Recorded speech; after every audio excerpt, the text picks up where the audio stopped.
اور یاد رکھنے والی ہے۔ اگر ہم اس حدیث کو یاد کر لیں تو ہماری زندگی بہت آسان ہو جائے۔ جب انسان برا ہو جاتا ہے تو اس وقت کو بڑا پریشان ہوتا ہے کہ یار اب میرا وقت آ پہنچا، مجھے قبر میں جانا ہے، اب کون میرا خیال کرے گا، قبر میں کون میرے ساتھ تعاون کرے گا۔ حدیث مبارکہ میں ہے، یہ حدیث مسلم شریف میں بھی موجود ہے اور مشکات المصابیح میں بھی۔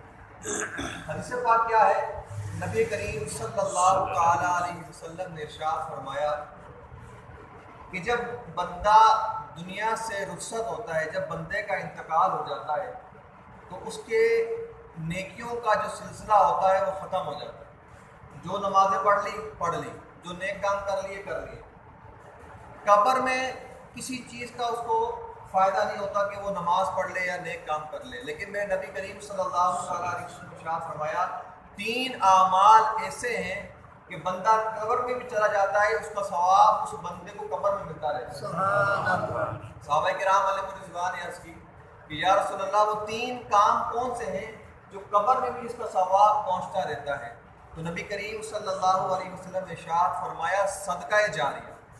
صدقہ جاریہ مثال کے طور پر کوئی مسجد بنا دی، کوئی مدرسہ بنا دیا، کوئی پانی کا نلکا لگا دیا، مسلمان پانی پئیں، یعنی کوئی ایسا خیر خواہی والا کام کر دیا کہ جس کا ثواب چلتا رہا یہاں تک کہ بندہ مر بھی گیا تو قبر میں بھی اس کو ثواب پہنچتا رہے۔ سبحان اللہ۔ اب ہو سکتا ہے کہ اس مسجد کے اندر کسی شخص نے تعاون کیا ہو، 10 روپے دیے ہو یا کوئی ایک اینٹ لگا دی ہو، اب اس کا انتقال ہو گیا ہو، اب جب تک یہ مسجد قائم رہے گی اس کو قبر میں بھی ثواب ملتا رہے۔ سبحان اللہ۔ نمبر 2 پہ فرمایا کہ اس کا علم جس سے لوگوں کو فائدہ پہنچا ہو۔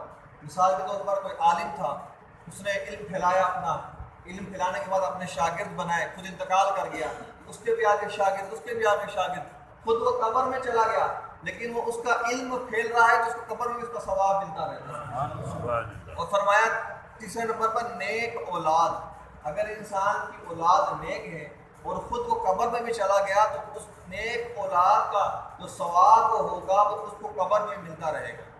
وہ کس طرح سے کہ اگر اولاد نیک ہوگی تو نماز پڑھے گی، اور نماز کے اندر جو ہم دعا پڑھتے ہیں دعائے معصورہ ربنا اغفر لی ولوالدی، اس کا مطلب یہ ہے کہ اے اللہ میری مغفرت فرما، میرے والدین کی مغفرت فرما۔ اب جب وہ بچہ نماز پڑھے گا، جب وہ سنتیں پڑھے گا، فرض پڑھے گا، تو یہ دعا کرے گا تو اس کا ثواب اس کے والدین کو قبر میں ملتا ہے۔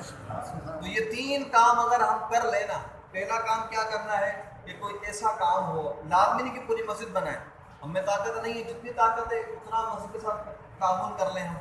دوسرے نمبر پر ہے علم، کوئی بات کسی عالم سے سنی تو وہ بات آگے اپنے بچوں تک پہنچائیں، اپنے دوستوں تک وہ بات پہنچائیں کہ میں فلاں عالم سے یہ بات سن کر آیا، آپ اس پر عمل کرو، وہ عمل کریں گے ثواب آپ کو ملے گا۔ اور تیسرے نمبر پر اپنی اولاد کو نیک بنائیں، اپنے ساتھ نماز کے لیے لے کر آئیں، ان کو علم دین کا شوق پیدا کریں ان کے اندر، تاکہ اگر ہم مر بھی جائیں تو کم از کم ہماری اولاد ایسی تو ہو کہ جنازہ تو پڑھ سکے ہمارا، خود وہ پڑھائے جنازہ۔ یہ بڑی سعادت مندی ہوتی ہے آدمی کے لیے کہ جب وہ اس کا انتقال ہوتا ہے تو اس کی اولاد جو ہے، اس کا بیٹا اس کا نماز جنازہ پڑھائے، تو یہ اس کی بڑی سعادت مندی میں سے ہے۔ تو اللہ کریم سے دعا ہے کہ ہمیں ان 3 باتوں پر عمل کرنے کی توفیق عطا فرمائے۔ وآخر دعوانا الحمدللہ رب العالمین۔